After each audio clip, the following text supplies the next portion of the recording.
ಅಧರ್ಮ ತುಂಬಿದ ಕಲಿಯುಗದಲ್ಲಿ ಧರ್ಮದಂತ ನಡೆದ ಬಡವರಿಗೆ ನಮಗೆಲ್ಲಿದೆ? ಕಣ್ಣೀರಿನಲ್ಲಿ ಕೈ ತೊಳೆಯುವಂತೆ ಮಾಡಿದ್ದಾಳೆ ಆ ನಿನ್ನ ತಾಯಿ ಅಂದಾಗ ನಮ್ಮಂತ ರೈತರಿಗೆ ಯಾರು ಕೇಳ್ತಾರೆ? ಗೌರಿ ಗೌರಿ, ಹಣವನ್ನು ತೆಗೆದುಕೊಂಡು ಹೋಗಿ ಒಳಗಡೆ ಇಡು.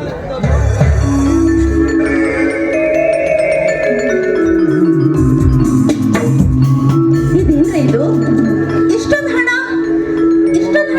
ಇಲ್ಲಿಗೆ ಯಾಕ್ರಿ ಬಂತು? ಗೌರಿ, ಯಾಕೆ ಹೀಗೆ ಕೇಳ್ತಾ ಇದೆಯಲ್ಲ? ಮುಂಗಾರು ಮಳೆ ಬೀಳುವುದರೊಳಗಾಗಿ ಬೀಜ ಗೊಬ್ಬರಕ್ಕಾಗಿ ಆ ಬ್ರಹ್ಮನ ಹತ್ರ ಹಣವನ್ನು ತೆಗೆದುಕೊಂಡಿದ್ದ.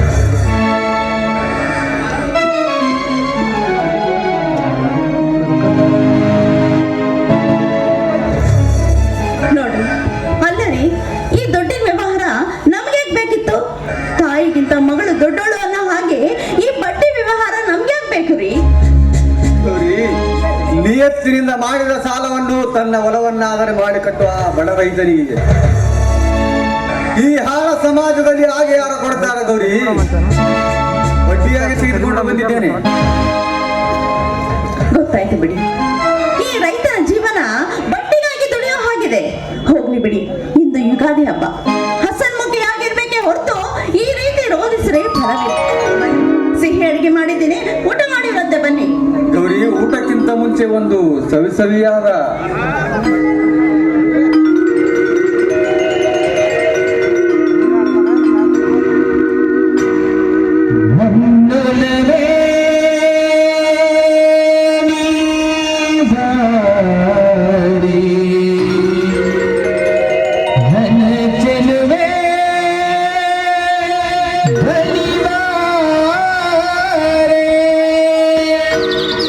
ಬಲಿ ಬಂದು ಸಿಹಿ ಮುಟ್ಟು ನೀ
ಎತ್ತುಗಳ ನಂದೀಶ ಎತ್ತುಗಳಿಗೆ ಪೂಜೆ ಮಾಡ್ತಾ ಇದ್ದಾನೆ ರೀ.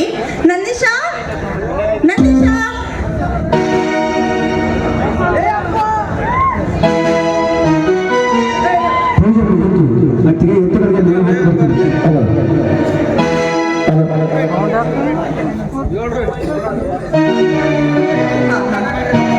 ಎಂಥ ವಿಚಿತ್ರ. ಶಾಲೆ ಕಲಿತ ನನ್ನ ಮೈದರ ನಂದೀಶ ಸರ್ಕಾರಿ ಕೆಲಸವನ್ನು ಮಾಡುವುದನ್ನು ಬಿಟ್ಟು ಈ ಭೂತಾಯಿಯ ಒಡೆಯಲ್ಲಿ ರೈತನಾಗಿ ದುಡಿಯುತ್ತಿರುವುದನ್ನು ನೋಡಿ ಕಲಿತ್ಕೊಳ್ಬೇಕು ಈ ಕಲಿತ ಜನ. ಯಾಕಮ್ಮ ಹಾಗೇನತಿ? ಶಾಲೆ ಕಲಿತ ಮಾತ್ರಕ್ಕೆ ವ್ಯವಸಾಯ ಮಾಡಬಾರದೆಂದು ಯಾವ ಪುರಾಣದಲ್ಲಿ ಹೇಳಿಲ್ಲ, ಯಾವ ಕಾನೂನಲ್ಲಿ ಬರೆದಿಲ್ಲ. ವ್ಯವಸಾಯ ಮಾಡೋದ್ರಲ್ಲಿ ಏನು ತಪ್ಪಿದೆ? ತಪ್ಪಿಲ್ಲ ನಂದೀಶ. ನಾವು ನಮ್ಮ ಗರ್ವದಿಂದ ಮಾತಾಡುವ ಬುದ್ಧಿವಂತರಿಗೆ ಈಗಿನ ಮಾತು ಅರ್ಥವಾಗಬೇಕು. ನಂದೀಶ, ಆ ದೇವರಿಗೆ ನಮಸ್ಕರಿಸಿ ಬಾರಪ್ಪ. 100 ದೇವರನ್ನು ಪೂಜಿಸಿದ ಎತ್ತ ತಂದೆ ತಾಯಿಯನ್ನು ಪೂಜಿಸಬೇಕು. ಯಾಕಂದ್ರೆ ಆ ದೇವರಿಗೂ ಜನ್ಮ ಕಟ್ಟಿದ್ದು ಒಬ್ಬ ತಂದೆ ತಾಯಿ ಅನ್ನೋದು ಮಾತ್ರ ಮರೆಯಬೇಡ. ಅಣ್ಣ ಅತ್ತಿಗೆ ಆಶೀರ್ವಾದ ಮಾಡಿ ನೀವು. ಎದ್ದೇಳಪ್ಪ ನಂದೇಶ, ತಾಯಿ ದುರ್ಗಾದೇವಿ ನಿನ್ನನ್ನು ಸದಾ ಕಾಪಾಡಲಿ. ನಂದೀಶ, ತೆಗೆದುಕೊಳ್ಳಪ್ಪ ದೇವರ ಪ್ರಸಾದ. ಯಾವುದಮ್ಮ ಪ್ರಸಾದ? ಇದು ದೇವರ ಪ್ರಸಾದವಲ್ಲಮ್ಮ, ದೇವರ ಪ್ರಸಾದವಲ್ಲ. ನಂದೀಶ, ಏನ್ ಹೇಳಿದಿರುವ ನೀನು? ಸತ್ಯವನ್ನೇ ಹೇಳುತ್ತಿದ್ದೇನಮ್ಮ, ಇದು ದೇವರ ಪ್ರಸಾದವಲ್ಲ. 10 ತಿಂಗಳ ಕಾಲ ಉದ್ದಿ ಬಿದ್ದಿ ಬೆಳೆದ ಅನ್ನ ಕೊಟ್ಟ ಅನ್ನ ಪ್ರಸಾದವೆದು. ಆ ಕಲ್ಲು ದೇವರು ಕೊಡಲು ಹೇಗೆ ಸಾಧ್ಯ? ಆ ದೇವರಿಗೆ ಹೇಳಕ್ಕೆ ಬಾಯಿಲ್ಲ, ಈ ಜನರಿಗೆ ತಿಳ್ಕೊಳ್ಳಕ್ಕೆ ತಲೆ ಇಲ್ಲ.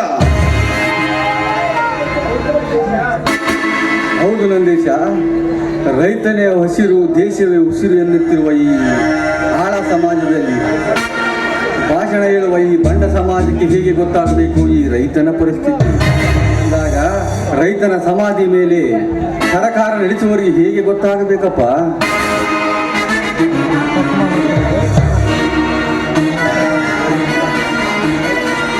ಅಣ್ಣ, ಕಂಡವರ ಮನೆ ಅನ್ನ ತಿನ್ನಕ್ಕಿಂತ ನಮ್ಮ ಗಂಜಿಯ ಲೇಸು ಅನ್ನುವ ನಿಸ್ವಾರ್ಥಿ ಜೀವಿ ಯಾರಿದ್ದರೆ ಅದು ರೈತ ಮಾತ್ರ ಅಣ್ಣ, ರೈತ ಮಾತ್ರ.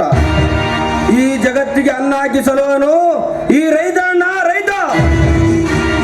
ಹೌದು, ಈ ದೇಶದಲ್ಲಿ ನಮ್ಮ ರೈತರ ಬೆಳೆದ ಬೆಳೆಯಿಂದ ಹಳ್ಳಿಯಿಂದ ಹಿಡಿದು ದಿಲ್ಲಿಯವರೆಗೂ ನಡೀತಾ ಇದೆ ಈ ನಮ್ಮ ಸರ್ಕಾರದ ವ್ಯವಹಾರ. ರೈತ ಬೆಳೆದಿದ್ದರೆ ಈ ಜನರ ಜೀವನ ಅಧೋಗತಿ.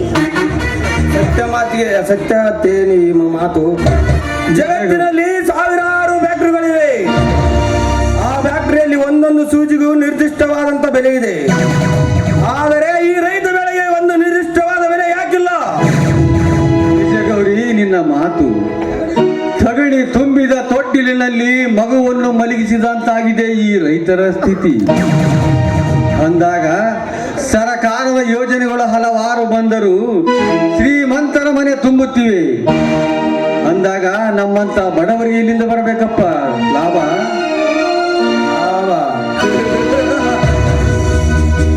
ಅಣ್ಣ, ಈ ಜಗತ್ತಿನಲ್ಲಿ ಅಣ್ಣನೇ ಬೆಳೆಯಲ್ಲ ಅಂತಂದ್ರೆ ಈ ಜಗತ್ತು ಅಲ್ಲೋಲ ಕಲ್ಲೋಲವಾಗಿ ಬಿಡುತ್ತಣ್ಣ. ಈ ಸರ್ಕಾರ ನಡೆಸುವುದಕ್ಕೆ ಸರಾಯಬೇಕು. ಈ ಜಗತ್ತನ್ನು ಸಲುವುದಕ್ಕೆ ನಿಮ್ಮಂತ ಅನ್ನದಾತ ಬೇಕು. ಹೋಗ್ಲಿ ಬಿಡು ನಂದೀಶ, ಕೋಟಿ ವಿದ್ಯೆಗಿಂತ ಮೇಟಿದ ವಿದ್ಯೆ ಇದೆಯಲ್ಲ. ನೋಡು, ನೀನು ಹೊಲದಲ್ಲಿ ರೈತನಾಗಿ ದುಡಿತಿರುವೆ.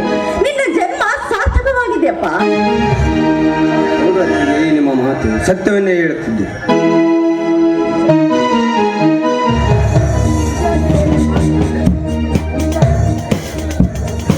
ನಿಜಾತಿಗೆ ನಿಮ್ಮ ಮಾತು.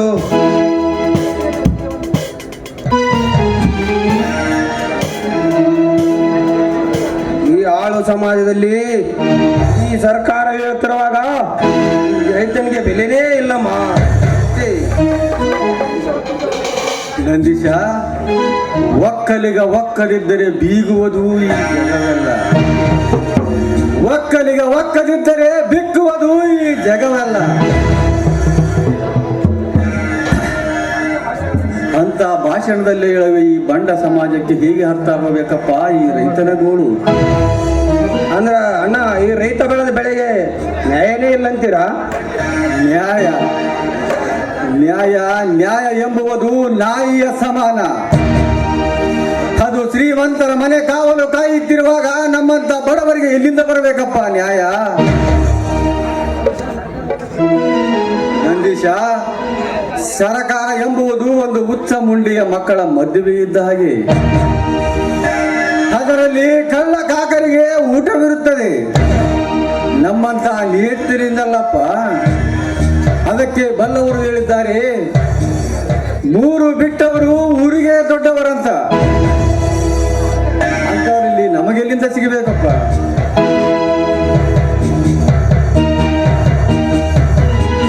ಶ್ರೀಲಿಂಗಣ್ಣ, ಮೋಸ ಆಯ್ತಣ್ಣ, ಮೋಸ ಆಯ್ತು. ಕೈಗೆ ಬಂದ ತುತ್ತು ಬಾಯಿಗೆ ಬರದಂತಾಯ್ತು ಈ ಬಡ ರೈತನ ಬದುಕು. ಏನಾಯ್ತು ಬಸಪ್ಪ? ಅಣ್ಣ, ಕಣ್ಣೆರೆದೊಡನೆ ಕರುಳೆರೆಯದು. ನಾವಿಬ್ಬರು ಒಂದೇ ಹೊಟ್ಟೆಯಲ್ಲಿ ಹುಟ್ಟಿ ಬಂದಿ ಎಂದು ಮಾತ್ರ ಮರಿಬೇಡ. ಬಸಪ್ಪ, ನೀನಾದರೂ ಹೇಳು, ಏನಾಯ್ತು ಎಂದು. ಅದೇನು ಇಲ್ಲಪ್ಪ ನಂದೇಶ, ನಾನೇನು ತಿಳಿಯದೆ ಹಾಡಿಬಿಟ್ಟೆ. ನೋಡಪ್ಪ ನಂದೀಶ, ಏನೇ ಸಮಸ್ಯೆ ಇದ್ರು ಅದನ್ನೆಲ್ಲ ನಿಮ್ಮ ಅಣ್ಣ ಇದ್ದಾರಲ್ಲ ವಿಚಾರಿಸ್ಕೊಳ್ತಾರೆ. ನೀನ್ ಯಾವ್ದಕ್ಕೂ ತಲೆ ಕೆಡಿಸ್ಕೊಳ್ಬೇಡಪ್ಪ. ಅತ್ತಿಗೆ, ಮರು ಮಾತನಾಡದೆ ಸತ್ಯವೇನೆಂಬುದು ಹೇಳಿ, ಇಲ್ಲವಾದರೆ ಈ ನಂದೀಶ.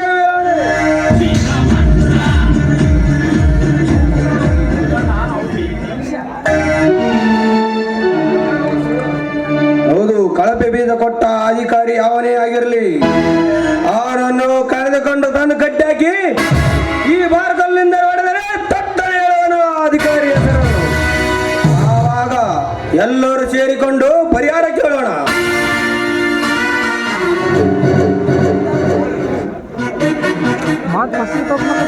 ನಿಜ ನಂದೀಶ, ಮುಂಗಾರು ಮಳೆಗೆ ಹಚ್ಚಬೇಕಿದ್ದ ಮೆಣಸಿನ ಬೀಜವನ್ನು ಭೂಮಿ ಒಳ್ಳೆ ಹದ ಮಾಡಿದರು ಮಳೆಗೆ ಬಾರದೆ ಭೂಮಿಯಲ್ಲಿ ಹಾಗೆಯೇ ಕೊಳೆತು ಹೋಗಿವೆ. ಅದನ್ನು ಕಂಡು ರೈತರು ಕಣ್ಣೀರಿಡುವ ಪರಿಸ್ಥಿತಿ ಬಂದಿದೆಯಪ್ಪ. ಹೌದು ನಂದೇಶ, ಈಗಾಗಲೇ ಬರದಿಂದ ಬಳಲಿ ಸಾಯುವ ಕಾಲ ಹತ್ತಿರ ಬಂದಂತಾಯ್ತು ಈ ಬಡ ರೈತರಿಗೆ.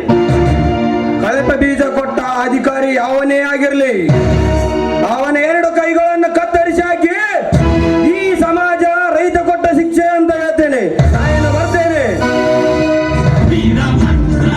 ನಿಲ್ಲಪ್ಪ ನಂದೀಶ. ನೋಡಪ್ಪ, ಒಗಲಿನಲ್ಲಿ ಆಗುವ ಕೆಲಸಕ್ಕೆ ಕೊಡ್ಲೇಬೇಕಾಗಿಲ್ಲ.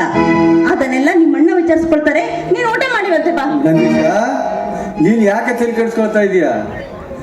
ಉಪ್ಪು ತಿಂದವನು ನೀರು ಕುಡಿಯಲೇಬೇಕು, ತಪ್ಪು ಮಾಡಿದವನಿಗೆ ಶಿಕ್ಷೆ ಅನುಭವಿಸಲೇಬೇಕು. ನಾಳೆ ಊರಿನ ರೈತರನ್ನು ಕರೆದುಕೊಂಡು ಹೋಗಿ ವಿಚಾರಿಸಿ ಬರುತ್ತೇನೆ.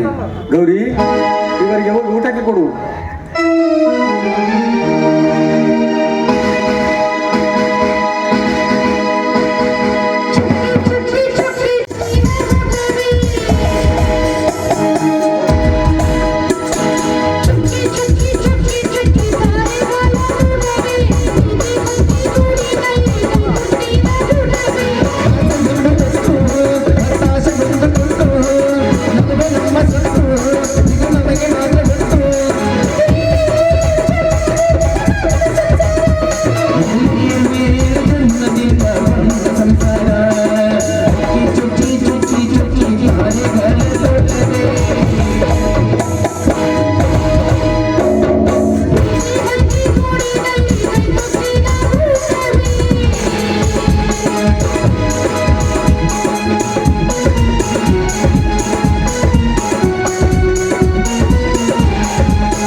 Mati,